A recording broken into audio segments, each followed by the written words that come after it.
es cierto que todos los caminos conduzcan a Roma. Los lugares donde podemos ir son casi infinitos.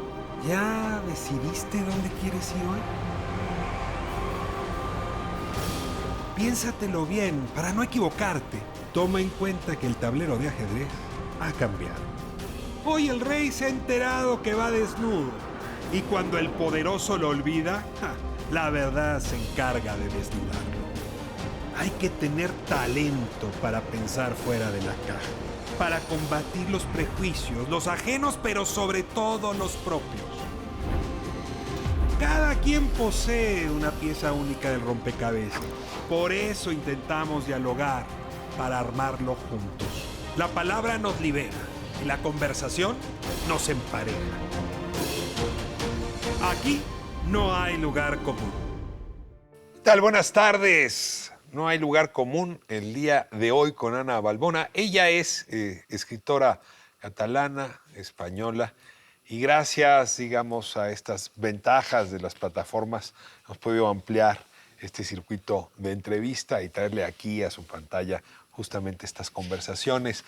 Ana Balbona ganó quinto premio Libres de Anagrama por su novela Joyce y las gallinas, y tiene una obra de la cual vamos a hablar justamente el día de hoy. Ana, le doy la bienvenida. Hola, ¿qué tal? Un gusto. Pues Ana, déjeme comenzar con una pregunta personalísima. Cuando me ha dado a mí por escribir algo que tiene que ver con mi familia, normalmente se me endurece la mano, se me engarrota, como decimos por acá, porque siempre estoy pensando qué va a decir la tía, o qué va a decir la abuela, o qué va a decir la madre, o qué va a decir la hija, si me atrevo a deformar un poco sus personajes y alejarme de la historia, o peor aún, si la cuento tal cual ocurrió. Y usted ha utilizado, digamos, su entorno, como gran parte de los escritores, para su literatura. ¿Cómo le va con la familia cuando ocurre esto que de las personas surgen los personajes y las personas son tan cercanas a su entorno? Bien, me va muy bien. De hecho con la novela No solo aquí, no estoy aquí, ocurrió que salió en medio de la pandemia y entonces no se pudo distribuir hasta que pasó el confinamiento y todo eso, ¿no? Y entonces sí que pasó que en mi casa mi madre, mi hermano lo pudieron leer antes que el lector normal. Y ellos que, digamos, que sí que sucedía que algo les sonaba, pero no sabían perfectamente que eso es una novela, que no es exactamente pues, su historia ni la mía, sino que he tomado elementos de acá, de allá, para convertirlo y transformarlo en una novela. Pues la verdad es que les hizo mucha gracia, ¿no? Ver cómo ciertos elementos que a ellos les suenan familiares se han transformado en una novela, están al servicio de otro personaje que es Mila, de otra historia que es la de la protagonista, pero tiene su juego, ¿no? Y aparte, pues también vieron que había una parte como de reconocimiento hacia un mundo un poco remoto, que era en cierto modo el que era el mío, el suyo, o una cosa más o menos parecida. ¿Usted ha visitado este territorio de la intimidad? Lo voy a decir fuerte, hasta de lo aparentemente banal de la intimidad. Si me fuerza su literatura, hace como un ejercicio para que lo banal trascienda. Miren nada más el oxímoron que acabo de utilizar, pero tiene ese talento de hacer que lo banal trascienda y que se vuelva interesante para el lector. Y me parece que esta es una decisión deliberada. No sé si nos pueda contar un poco cómo Sí, sí, pone esa sí. lupa en lo banal y por qué podría trascender para sus lectoras o sus lectores. Sí, hay un esfuerzo muy grande en fijarse en los detalles más pequeños, ¿no? Y como comentabas, pues en estos detalles que parecen ínfimos, que parecen que no tienen significado, pero sí que lo tienen en el mundo. Bueno, lo tienen en cada uno. En nuestras vidas, al fin y al cabo, están llenas de pequeños detalles que parecen insignificantes, pero a los cuales nuestra memoria, que también juega con nosotros, les da un sentido o otro sentido, ¿no? Y sí que en este caso yo creo que bebí mucho de una autora que me gusta mucho, que es Natalia Ginsburg, y de su habilidad, ¿no? para tomar todo aquello que parece doméstico, que muy a menudo ha sido prácticamente menospreciado, incluso de estos inframundos, de mundos campesinos, agrícolas, de mundos que ellos mismos se sienten pequeños, y que creo que a través de la literatura y a través de una mirada desde otra perspectiva es una manera, en cierto modo, de dar otra visión de este mundo, ¿no? De dar otra visión, en este caso, de este mundo agrícola, dedicado al campo, con ciertas servitudes hacia, no sé, lo conservador, hacia el pasado, hacia lo que se repite siempre, pero visto pues, a través de la perspectiva de una mujer, como es el caso de Mila, la protagonista, nacida a finales de los 70, y que ella sabe, ¿no? Que esos detalles que ella ha visto en la infancia, esas historias que le contaron los abuelos, la tía abuela, esos personajes un poco singulares, pues al fin y al cabo forman parte de su mundo y forman parte de sus particularidades, ¿no? Y con esas particularidades pues ella siente que camina, y ahí a lo largo de la novela también todo un trayecto para entender ese mundo, y ese mundo se entiende a partir de los pequeños detalles, de las pequeñas formas de supervivencia, ¿no? Y sí, había una intención muy clara para hacer aflorar esas minucias a veces que pasamos por alto o lo que sea, y que tienen sentido, y que dan sentido a nuestra vida también. Ana, la culpa quizá la tienen los griegos, ¿no? Cuando uno piensa en los orígenes de la literatura, pues está Ulises, ¿no? Enfrentando al Cíclope. Y bueno, pues en la épica contemporánea está el momento en que uno asciende a un puesto, en el momento en que uno conquista el amor de su vida, en el momento en que uno sufre una gran pérdida. Sí, son los grandes momentos de la biografía los que pareciera la literatura tuviera que recuperar.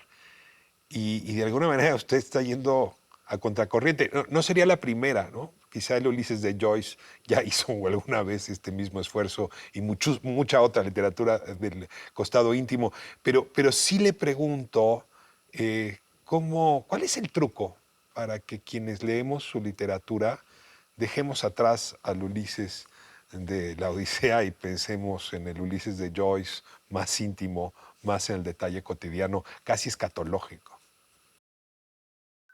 Bueno, es que yo creo que hay una épica, seguramente que viene de estos griegos, y hay en cierto modo una antiépica que justamente también, aunque se presente de una forma aparentemente pequeña, puede engrandecerse, ¿no?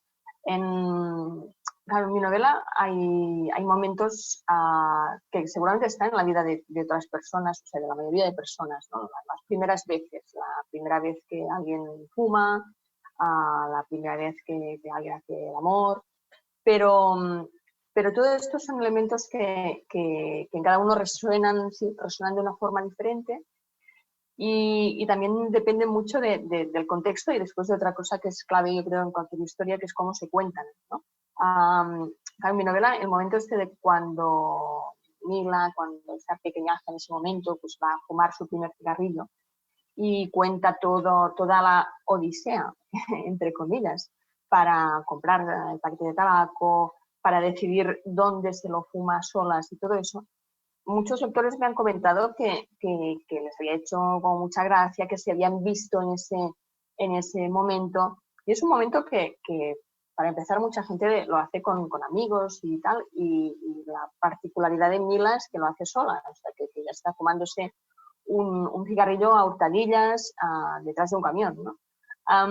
Pero la posibilidad que eso resuene en otras personas, y que a veces cuentes cosas que seguramente como que parecían antiépicas no se cuentan tanto, pues es una forma de hacer resonar ese momento y de elevarlo también, ¿no? Y quizás esa es un poco la gracia. A veces se insiste mucho en la idea de como si lo íntimo o lo doméstico estuviera desligado de la vida de verdad, o de la vida en mayúsculas, y al final seguramente somos mucho más esos momentos que no las batallas Ulises con el cíclope, aunque en muchos de esos pequeños momentos podamos tener la sensación de que tenemos adelante un cíclope como ahora, ¿no? Que es una sensación muy extraña. Pero en realidad yo creo que eso, estamos hechos de muchos de estos momentos diminutos que pueden resonar de maneras diferentes a partir de cómo se cuentan, de cómo nos encontramos en ese momento, de la perspectiva con la que los miramos y también de cómo quedan clasificados en nuestra memoria, ¿no? Porque también esto es un juego que plantea la novela, la idea de todos estos momentos, cómo los clasificamos, cómo nos llenan la memoria y cómo caminamos con esa mochila, ¿no? Ahora, Ana, la palabra clave es perspectiva, ¿no? En efecto, es tremendamente aburrido si yo te cuento cómo me lavo los dientes todos los días o cómo camino al trabajo todos los días o cómo saludo al vendedor de periódicos, pero si la perspectiva tiene humor, tiene ironía, ¿no? Entonces es como si tomaran relieve esos hechos cotidianos, es como si lo cotidiano se volviera contagiable, contable. Y ahí sí, esa perspectiva es única en ti. La verdad es que sí, la ironía, o no sé cómo llamarlo, la acidez con la que juegas con ese material cotidiano, creo que hace justamente la magia de tu literatura. Y ahí quisiera cerrar. ¿Eh? ¿Te descubriste un día con capacidad para el humor, con capacidad para la ironía? ¿Así vives cotidianamente? ¿O te diste cuenta que este era el puente que te podía acercar a quien te iba a leer, a quien iba a leer tus textos?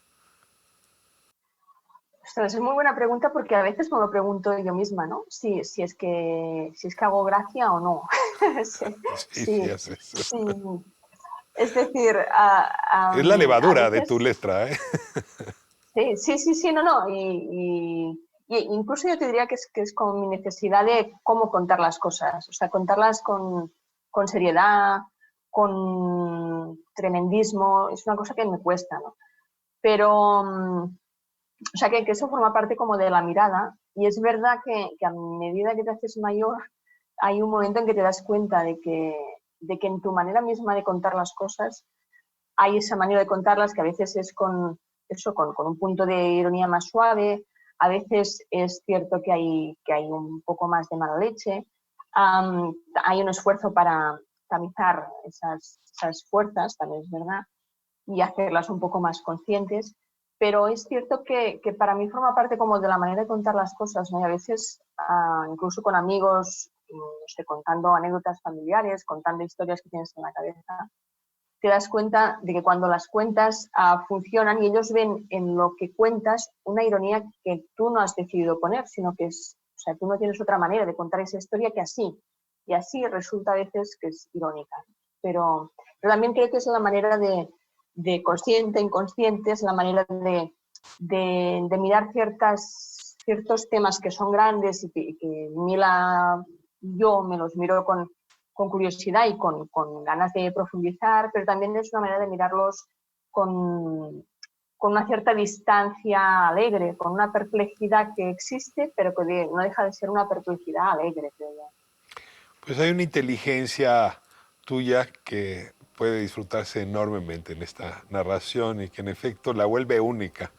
Sacas de la monotonía que todos vivimos, aunque a veces nos toque hacerlo en la ciudad o en el campo, para darle una perspectiva y un relieve, casi como si volviera renacentista ese momento de lo cotidiano y te agradecemos muchísimo tu literatura. Te seguiremos leyendo, Ana, y gracias por acompañarnos aquí, donde justamente intentamos que no haya lugares comunes y tú eres de esos personajes que evitan el lugar común.